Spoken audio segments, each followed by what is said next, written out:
থাকে। এটা সত্যি যে আদিত্য সঞ্জনার সাথে চিট করেছিল, কিন্তু এরপরও নিজের স্বামীকে জীবন আর মৃত্যুর মাঝখানে দেখে সঞ্জনা আর নিজেকে ধরে রাখতে সক্ষম হয় না, কাঁদতে শুরু করে। এরপর সঞ্জনা অজয়কে জিজ্ঞেস করে সে কি বাঁচবে না মারা যাবে। অজয়ও এই প্রশ্নের কোনো উত্তর দিতে পারে না। এরপরই প্রফেসর অগ্নি সৌরভ আবারও সঞ্জনার কাছে এসে বলতে থাকে আদিত্যর শ্বাস এখনো চলছে, এর মানে এখনো আদিত্যকে বাঁচানোর সময় আছে। কেননা মালিনীর লাশের শেষকৃত্য সম্পন্ন হয়নি, আদিত্য মালিনীকে মাটিতে পুঁতে দিয়েছিল। এই কারণেই মালিনী লাশের অগ্নি সংস্কার দরকার। অগ্নি সংস্কার একবার হয়ে গেলে আত্মা ইচ্ছায় হোক বা অনিচ্ছায় মুক্ত হতে বাধ্য।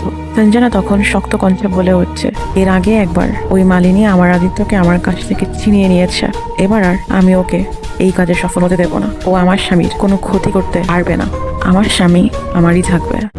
সঙ্গে সঙ্গেই তিনজন বেরিয়ে পড়ে আবারও সেই জঙ্গলের উদ্দেশ্যে যেখানে মালিনীকে দাফন করা হয়েছিল। জঙ্গলে গিয়ে প্রফেসর একটি সুতার মধ্যে লেবু বাঁধে, আর সেটা